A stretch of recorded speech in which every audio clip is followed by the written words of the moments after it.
날마다 풍성한 하나님의 은혜, 말씀의 축복으로 우리의 가난하고 병들고 지친 심령들이 주의 말씀 가운데 풍성해지고 주의 말씀의 은혜 가운데 새로운 삶의 소망을 얻는 복된 여러분의 인생과 삶이 되시기를 주님의 이름으로 간절히 축원합니다. 할렐루야.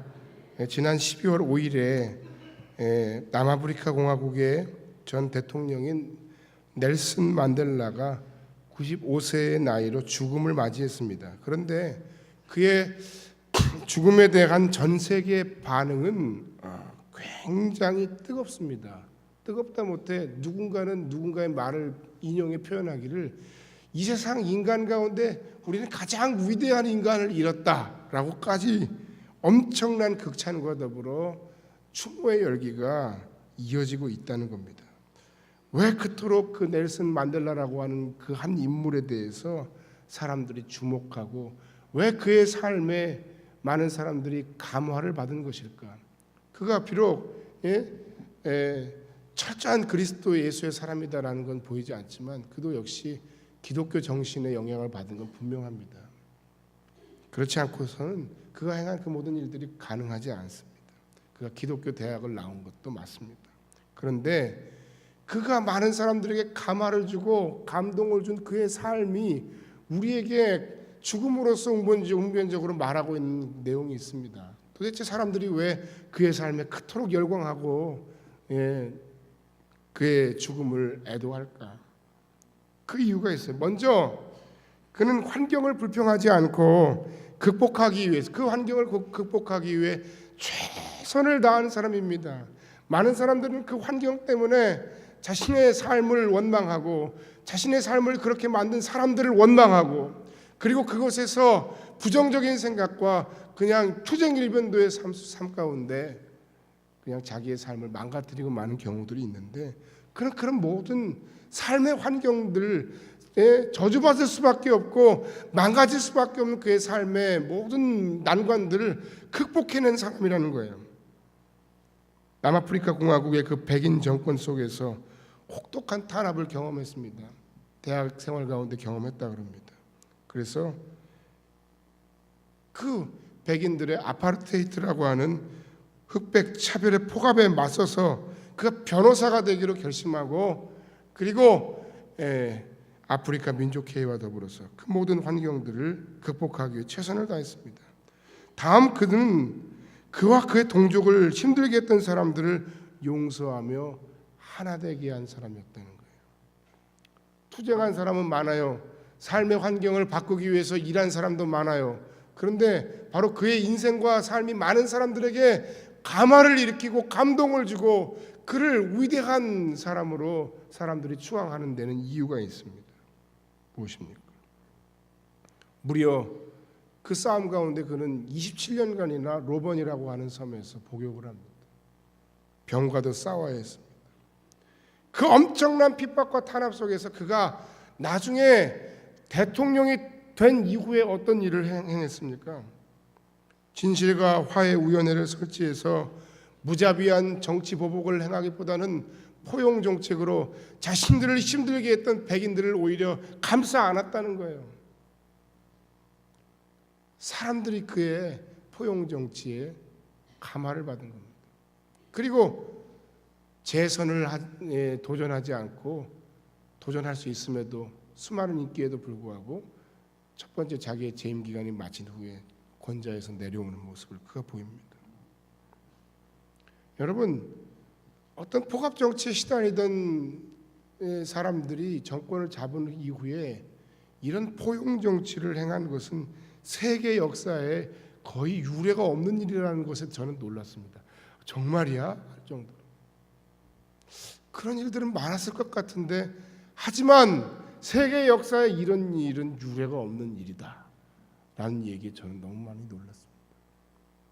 그리고 그것은 사실이라는 겁니다.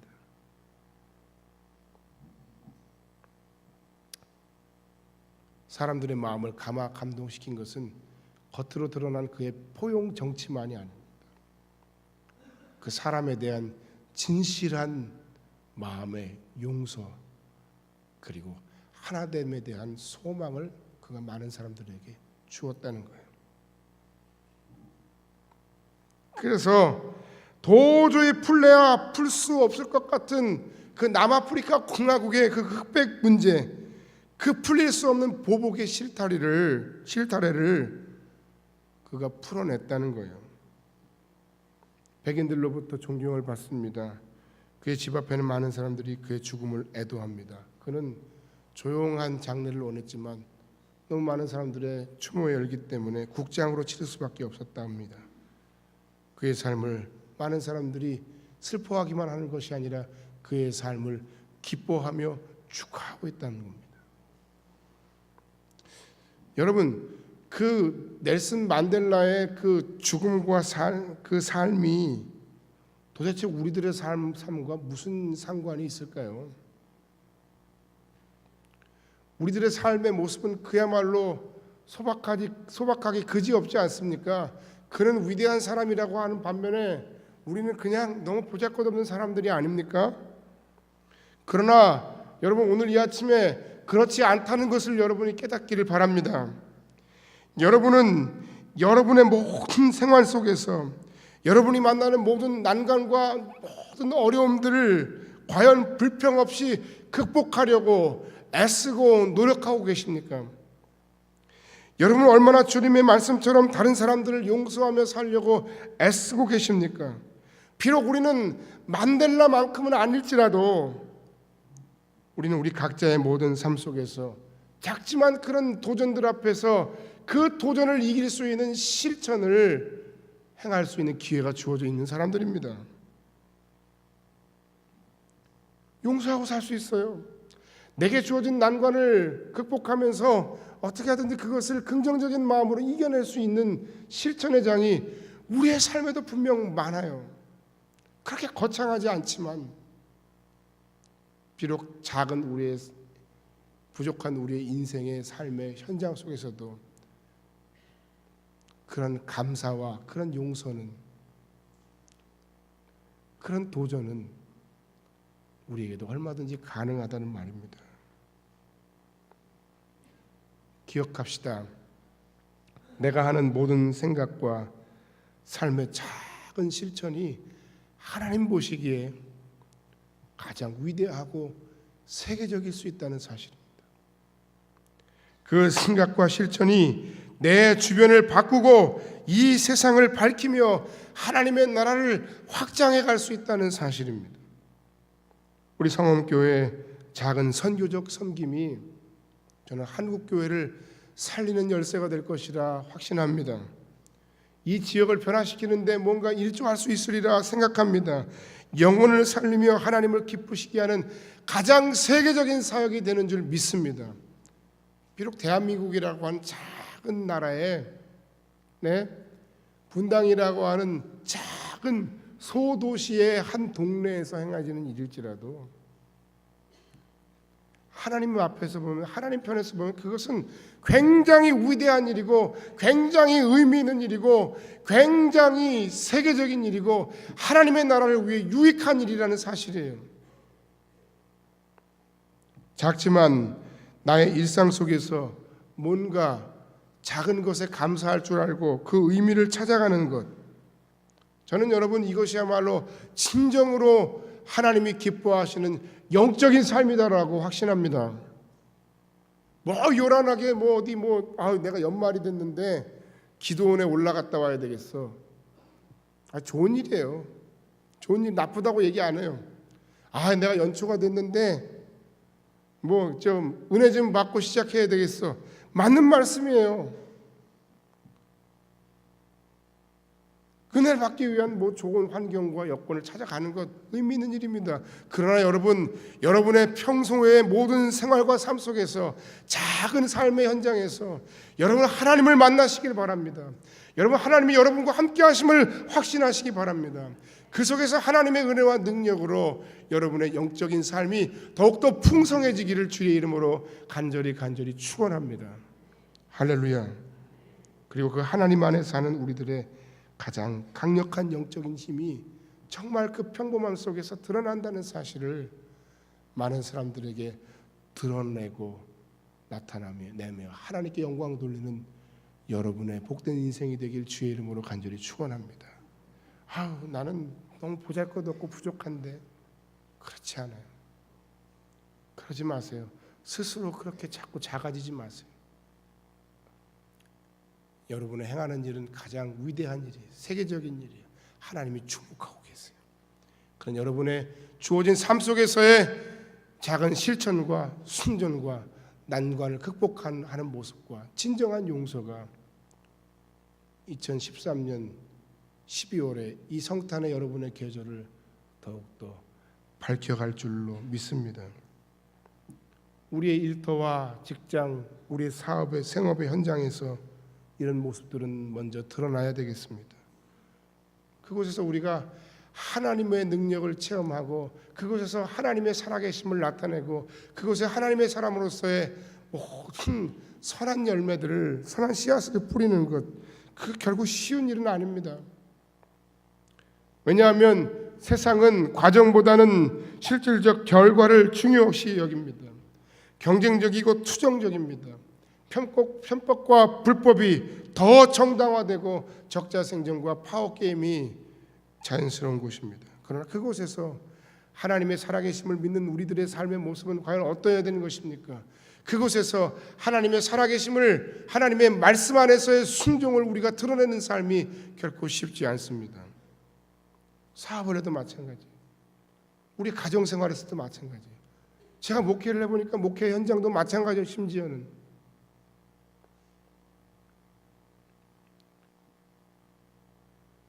성경적인 것을 빙자하고 거룩한 것을 빙자해서 얼마나 오히려 인간적인 방법으로 목회하고 유명해지고 부흥하는 교회들이 많습니까? 그런 분들을 가끔 볼 때, 다 그렇지는 않겠습니다만 가끔 볼 때 제 마음에 가끔 그런 생각이 들어요. 내가 이거 잘하고 있는 건가?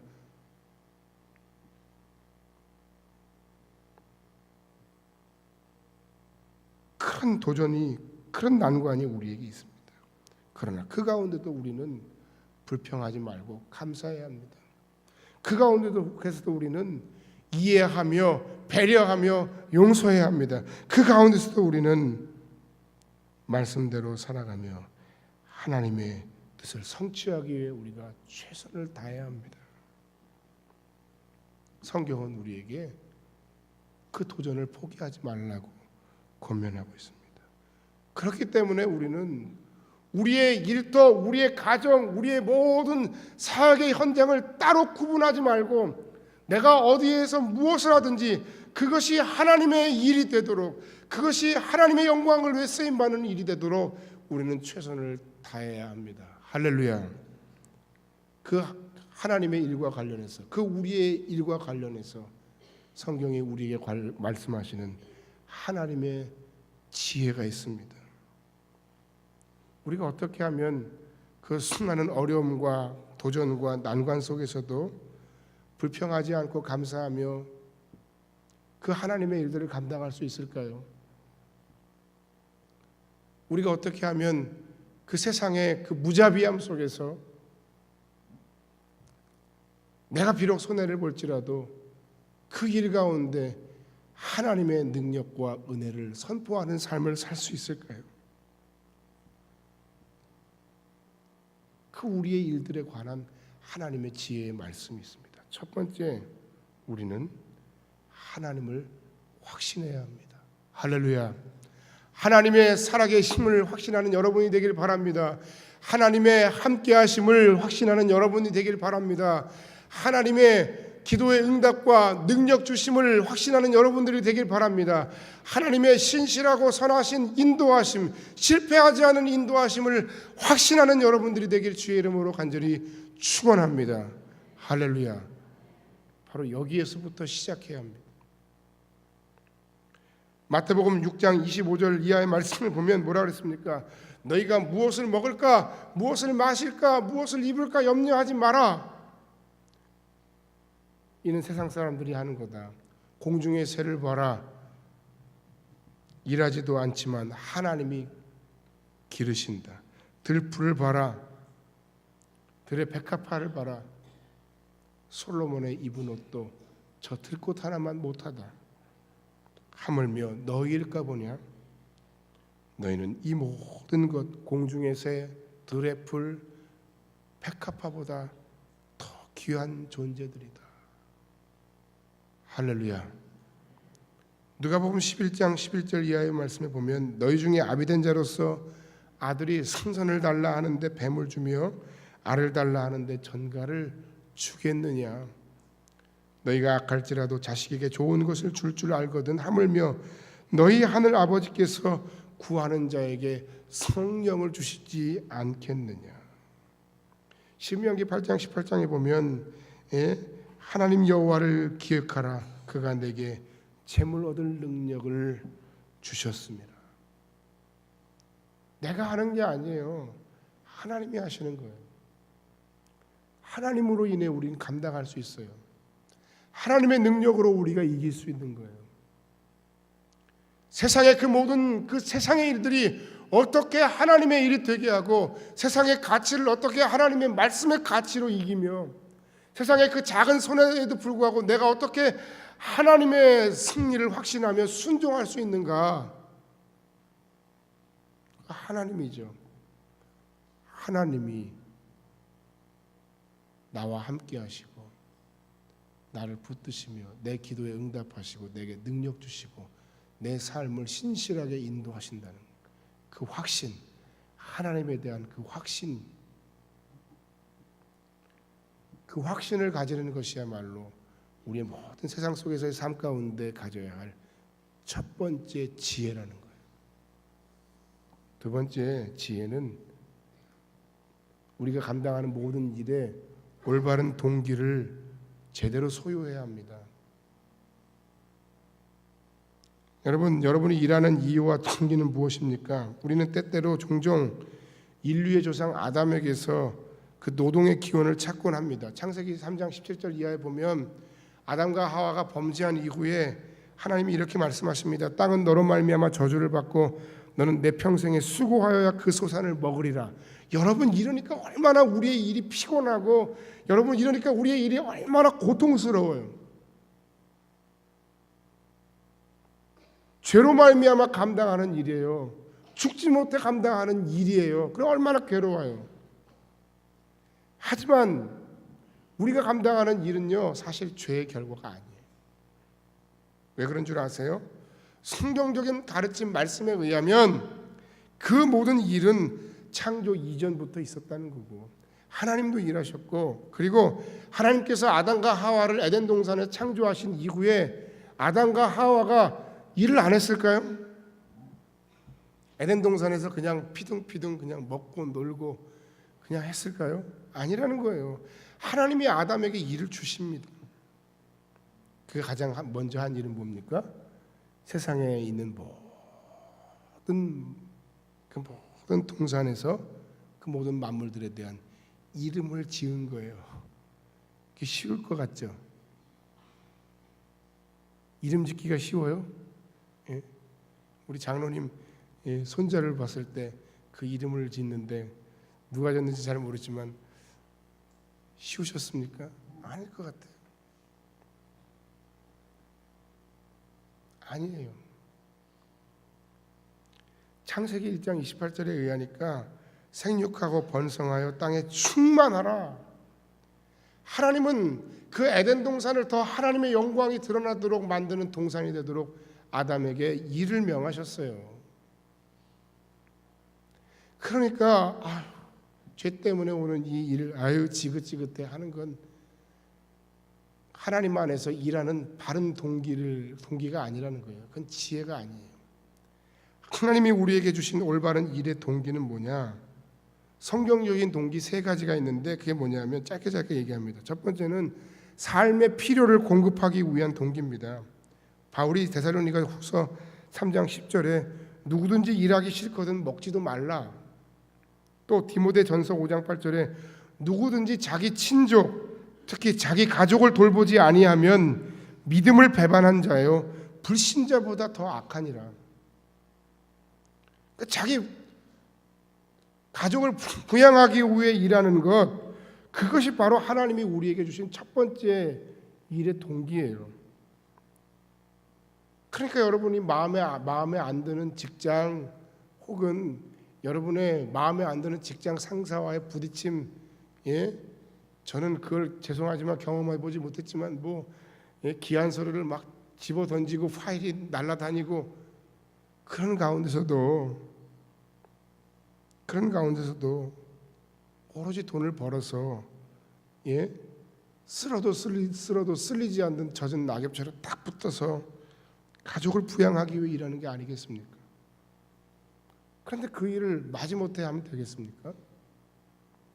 기쁨으로 해야죠. 일의 올바른 동기는 삶의 필요를 공급하기 위해, 특별히 가족을 부양하기 위해 하는 거예요. 두 번째 동기는 섬김의 그 동기가 있습니다. 일의 모든 과정을 통해서 이웃을 섬기고 일의 결과를 통해서 또한 이웃을 섬기는 그것이 변화된 그리스도인의 참된 모습이라는 겁니다. 우리가 함께 읽은 에베소서 4장 22절 24절 말씀 보면 너희는 유혹의 욕심을 따라 썩어져가는 구습을 쫓는 옛사람을 벗어버리고 오직 너희의 심령이 새롭게 되어 하나님을 따라 의와 진리의 거룩함으로 지으심을 받은 새 사람을 입으라 라고 말씀하고 4장 25절부터 변화된 하나님의 사람들의 삶의 모습을 구체적으로 명령하고 계세요. 특별히 그 가운데 4장 28절 보면 도둑질하는 자는 다시 도둑질하지 말고 돌이켜 가난한 자에게 구제할 수 있도록 자기 손으로 수고하여 선한 일을 하라. 여러분, 이게 변화된 삶의 모습이에요. 내가 아닌 다른 사람을 생각하고 다른 사람을 섬기기 위하여 일하는 것이 바로 올바른 우리의 섬김의 동기가 된다는 거예요. 일의 동기가 된다는 거예요. 섬김의 동기가 바로 우리의 진정한 일의 동기고, 그 동기를 갖는 것이 바로 일과 관련한 하나님이 우리에게 말씀하신 하나님의 지혜라는 겁니다. 나만을 위해서, 내 가족만을 위해서, 내 자식만을 위해서, 그 부모가 그런 잘못된 삶의 동기를 가지고 아이들을 키우는데 그 아이들이 과연 큰 아이들이 되겠습니까? 넓은 아이들이 되겠습니까? 마치 뭐하고 똑같아요. 야, 내가 혀가 짧아서 바단풍을 바단풍이라고밖에 못하는데 너는 제발 바단풍이라고 하지 말고 바단풍이라고 해라. 똑같은 거예요. 자기의 시각과 눈이 오로지 자기 자식밖에 없어, 자기 가족밖에 없는 사람들에게 야, 너는 꼭 이 세상을 굽는 위대한 하나님의 사람이 되거라. 이건 말이 안 되는 거예요. 여러분보다 더 큰 사람이 되기는 글렀습니다. 여러분 마음과 생각을 바꾸세요. 여러분의 자녀가 진정으로 위대하고 큰 하나님의 일꾼이 되길 원하십니까? 그 큰 하나님의 능력 속에서 누군가를 살리고 세우고 섬기는 위대한 리더가 되길 원하십니까? 여러분의 생각이, 여러분의 마음이 바뀌고 넓어져야 합니다. 나만, 내 가족만, 그것이 왜곡되어 버린 우리들의 일의 동기가 되어버렸습니다.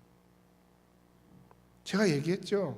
삶의 필요를 공급하고 우리 가족을 위해 일하는 거 기본이에요. 그러나 거기서 이제는 더 뛰어넘어서 발전해야 합니다. 커져야 합니다. 내 마음이 커져야 합니다. 내 생각이 커져야 합니다. 일의 올바른 세 번째 동기는 나아가서 우리 직장과 일터를 복음의 현장으로 만들고 최선을 다해 복음의 씨앗을 심는 일의 동기를 가지시길 주의 이름으로 간절히 축원합니다. 복음의 씨앗이에요.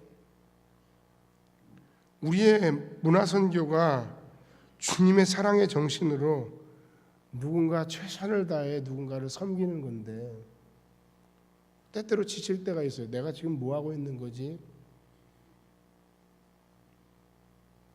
이거 하면 도대체 무슨 일이 일어나는 거지?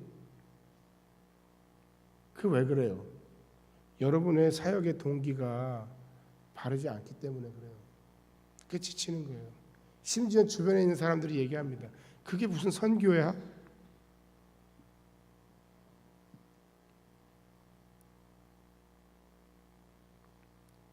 그렇게 묻는 분들이 있습니다. 주님의 사람들이 주님의 거룩한 사명을 받아 주님의 이름으로 행하는 모든 것이 선교입니다. 아무리 여러분이 거룩한 하나님의 일을 감당하고 있을지라도 여러분의 마음 가운데 하나님 주신 사명의 마음으로 하나님의 나라와 영광을 위해 쓰임받는다는 그런 마음의 자세와 각오와 소명 없이 일한다면 그건 하나님 일이 아니에요.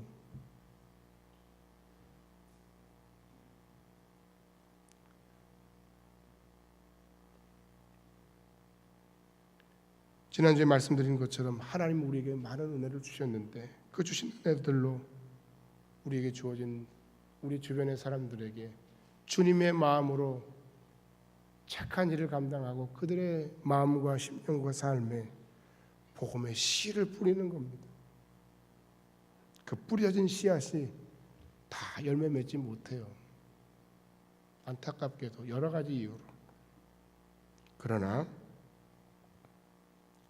때로는 단 한 명도 거두지 못하는 순간이 있을지라도 그럼에도 우리는 우리에게 주어진 우리의 선교의 사명을 다 감당해야 합니다.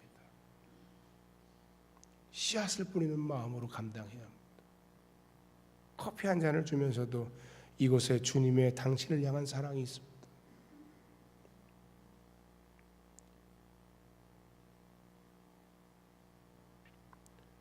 선교지에 갔지만 어떤 이는 그 땅을 채 밟아보지도 못하고 순교하는 이들도 있습니다. 짐 엘리엇이나 또 한국에 와 대동강변에서 목숨을 잃은 토마스 선교사의 죽음이 그렇다고 해서 과연 헛되다고 말할 수 있겠습니까? 십수년 전에 저희 선배 선교사 한 분도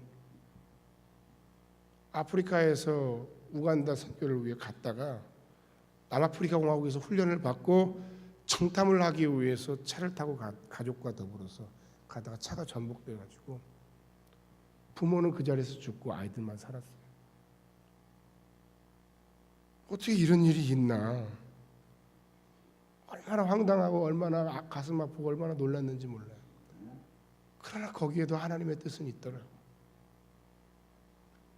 그 아이들이 지금 그 지역의 선교사의 가정에 입양되어 그 지역에서 자라나며 제2대 선교를 꿈꾸고 준비하고 있어요. 할렐루야. 하나님의 뜻, 하나님의 역사는 알 수 없는 거예요. 복음의 씨앗을 뿌리지만 단 한 명도 거두지 못하고 허송세월을 하는 것처럼 보이는 사람들도 있습니다. 빠따니 말레이라고 하는 그 태국 남부의 작은 말레이 반도에 태국 식민지가 하나 있는데 그곳에서는 이슬람 지역인데 태국 정부에서 독립하려고 하는 그런 폭탄 테러가 일주일에 한 번씩 터져요. 지난 50년간 서방의 선교사들이 사역을 했지만 단 3명의 장애인 성도만 얻었을 뿐이에요. 그리고 그나마도 철수하고 무산돼 버렸어요. 그 지역에 하나님의 소명을 거역할 수 없어서 간 사역자가 있어요.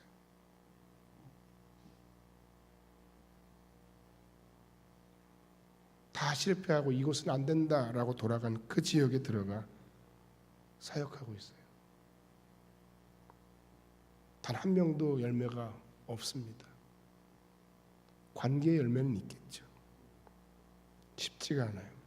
그럼에도 그는 하나님의 소명을 거역할 수 없어 사명을 감당하는 중입니다. 씨앗을 뿌렸음에도 열매가 없어 낙심하십니까? 그 뿌리는 순간 하나님은 이미 여러분이 어떤 마음과 어떤 자세와 어떤 헌신의 모습으로 섬기느냐에 따라서 하나님은 여러분의 그 섬김의 씨앗, 복음의 씨앗을 이미 받으셨어요. 영광스럽게 받으셨어요. 그리고 그 열매는 하나님께서 거두게 하십니다. 낙심하지 않고 포기하지 않는다면 때가 이르매 거두게 하실 줄 믿습니다. 그러므로 여러분의 직장, 여러분의 일터, 여러분의 가족, 우리 가정, 우리 모든 성금교회, 문화선교회 모든 현장들은 하나님 허락하신 복음의 현장임을 놓치지 마시고 그곳에서 삶을 통해 뿌려지는 아름다운 복음의 씨앗들을 열심히 심는 여러분들 되시기를 주의 이름으로 간절히 축원합니다. 할렐루야. 일과 관련된 하나님의 지혜의 두 번째는 그래서 바로 우리의 동기를 살펴보는 거예요. 우리의 모든 삶의 필요를 공급받기 위해서 일해야 합니다. 동시에 다른 사람들을 섬기기 위해 일해야 합니다. 그리고 그곳에서 복음의 씨앗을 뿌리고 심는 마음으로 우리는 섬겨야 합니다. 마지막 큰 세 번째로 일과 관련된 하나님의 지혜 세 번째는 하나님이 기뻐하시는 일의 태도를 확립하는 것입니다. 그럼 무엇입니까? 먼저는 부지런함과 성실함으로 해야 되는 거예요. 부지런함과 성실함으로 열심히 감당하라는 거예요. 이왕이면 세상에서. 아유, 오늘 왜 이렇게 시간이 안 가나.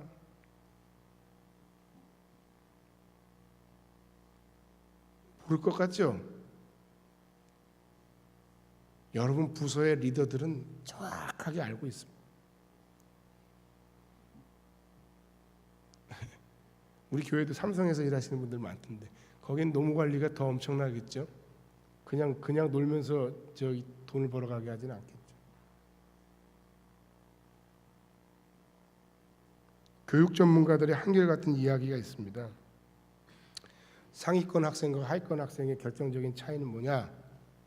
절대적인 시간의 차이다. 그러니까 얼마나 오래 앉아 있느냐, 그렇지 못하느냐. 그러면 상위권 학생과 최상위권 학생의 차이는 뭐냐? 집중력이다. 집중력의 차이다. 여러분 그냥 그렇게 무성의하고 그냥 그렇게 별 생각 없이 일하는 태도는 사람에게도 인정받을 수 없지만 하나님께서도 인정하시지 않는다는 사실이에요. 여러분 이왕이면 여러분 주어진 모든 일 가운데서 어찌하든지 하나님의 뜻을 발견하고 어찌하든지 최선을 다해서 사람 앞에 하나님 앞에 인정받는 그런 하나님의 사람들이 다 되시길 바랍니다. 무엇보다 두 번째 태도는 즐겁게 일하는 겁니다. 열심히 일하는 사람보다 더 탁월한 사람은 누구냐 하면 즐겁게 일하는 겁니다. 최선을 다해 일하는 겁니다. 즐거움 가운데 일하는 그 방법을 가르쳐 주는 것이야말로 여러분의 자녀들이 공부하는 데서도 성공하는 많은 성취를 이룰 수 있는 방법이 아니겠습니까? 여러분 부모들이 자녀들을 양육하고 그리고 그 아이들의 공부해야 하는 이유를 말할 때 여러분 뭐라고 얘기합니까? 너 공부 안 하면 저 사람처럼 된다. 그렇게 얘기하시죠? 웃는 분들이 좀 있는데. 또 뭐예요? 너 공부 열심히 해야 저 사람처럼 된다. 이건 좀 앞에 거보다는 좀 나아요. 또 뭐예요? 조금 더 고급스럽게 동기를 주려는 부모들은 어떻게 합니까? 그 아이들에게 재능이 있는 그 재능들을 발견해서 이런 직업의 세계도 있어. 이런 좋은 학교도 있어. 우리 한번 가볼까? 뭐 훌륭합니다. 그러나 저는 그것보다 더 중요한 것이 그 아이들에게 신앙적인 동기를 주는 것이라고 생각합니다. 그러니까 부모들이 공부할 때 신앙생활하고 말씀 읽는다고 뭐라고 하는 거 정말 어리석고 바보 같은 짓이에요. 예? 10수년 전, 20여 년 전에 한국 교회에서 마치 전설처럼 떠도는 얘기가 있어요. 어느 교회에 학생의 부흥회가 열렸는데 수련회가 열렸는데 그 어떤 엄마가 나타나서 그 학생을 불러내서 학생의 머리를 끌고 집으로 돌아갔다는 거예요. 공부해야지, 이게 뭐하는 미친 짓이냐 하고. 그런데 알고 봤더니 그 머리를 끌고 자기 자녀를 끌고 간 그 어머니가 그 교회의 집사님이었더라. 이게 참 부끄러운 전설인데, 여러분 자녀를 키우면서 여러분 마음 가운데 그런 생각을 가지고 있는 분 혹시 없습니까? 얘가 지금 공부해야 할 텐데 너무 신앙에 빠지면 어떡하나. 그게 어리석은 생각이라. 그런다고 더 공부를 하지도 않고요. 그렇게 해서 대학에 간다고 해서 그 아이들이 다시 신앙으로 돌아오기는 어렵습니다. 그 나중에 이제 그 아이들이 장성해서 부모의 생각과 마음대로 할 수 없는 순간들이 와서, 얘야 신앙생활을 해야지, 얘야 우리 교회 나가자. 안 돼요. 얼마나 삶의 위기들이 많은데요. 특히 남자들 얼마나 삶의 위기들이 많은데요. 대학에 올라가서 군대에 가면서 군대 갔다 와서 졸업하고 사회생활, 초년병 생활 시절 적응하면서 여자를 만나고 가정을 꾸리면, 아이들이 태어나면, 이게 다 우리의 일생의 삶의 어떤 수많은 난관과 고난과 위기예요. 신앙의 위기예요. 쉽지 않아요. 이왕이면 아이들의 공부와 관련된 동기 가운데 하나님과의 관계 속에서 내가 왜 공부해야 하는지, 내가 왜 그런 꿈을 꿔야 하는지, 그 꿈을 꾸기 위해서 내가 얼마나 더 기도하고 얼마나 더 눈물 흘리고 얼마나 더 최선을 다해 공부하고 얼마나 더 최선을 다해 나의 그 꿈을 이루어가기 위해 지금 고난받고 달려가야 하는지, 그게 더 올바르고 그게 더 크고 그게 더 쉽지 않겠습니까? 여러분, 일이라는 관점에서 우리가 하나님의 뜻, 하나님의 말씀, 하나님의 방법, 그 모든 것을 감당할 때 처음 말씀드린 것처럼 갈등이 많습니다. 그러나 그 모든 우리의 동기와 방법이 하나님 앞에서 옳다면 주저하지 마시기 바랍니다. 하나님 앞에서 성실했다면 비록 열매가 없을지라도 낙심하지 마시기 바랍니다. 남들과 비교하며 위축되지 마시기 바랍니다. 우리는 사람들에게 보이기 위해 일하는 사람들이 아닙니다. 하나님 앞에 우리가 떳떳하고 하나님 앞에 우리가 충성하기 위해 일하는 사람들입니다. 하나님께서는 그 열매보다는 그 과정 속에 신실함을 중요하게 생각하시는 분이라는 사실을 여러분 꼭 기억하시기 바랍니다. 선을 행하다 낙심하지 말지니 포기하지 아니하면 때가 이름에 거두리라. 저는 이 말씀을 좋아만 하는 게 아니라 이 말씀을 사랑합니다. 이 말씀을 확신합니다. 이 말씀이 저에게 주신 하나님의 축복의 말씀, 약속의 말씀이라고 생각합니다.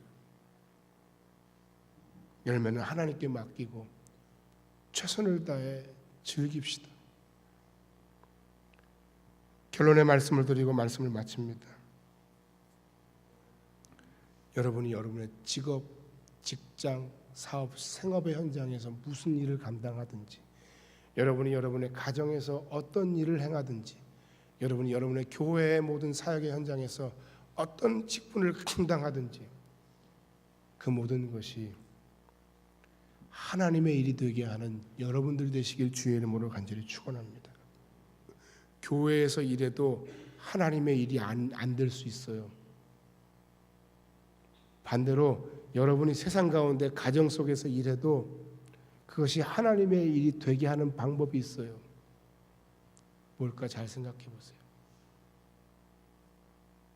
일과 관련된 오늘 주신 하나님의 말씀의 지혜를 따라서 여러분의 삶의 필요를 채우기 위해 섬김의 사명을 감당하기 위해 특별히 복음의 씨앗을 심는 중심으로 열심히 일하고 즐겁게 일함으로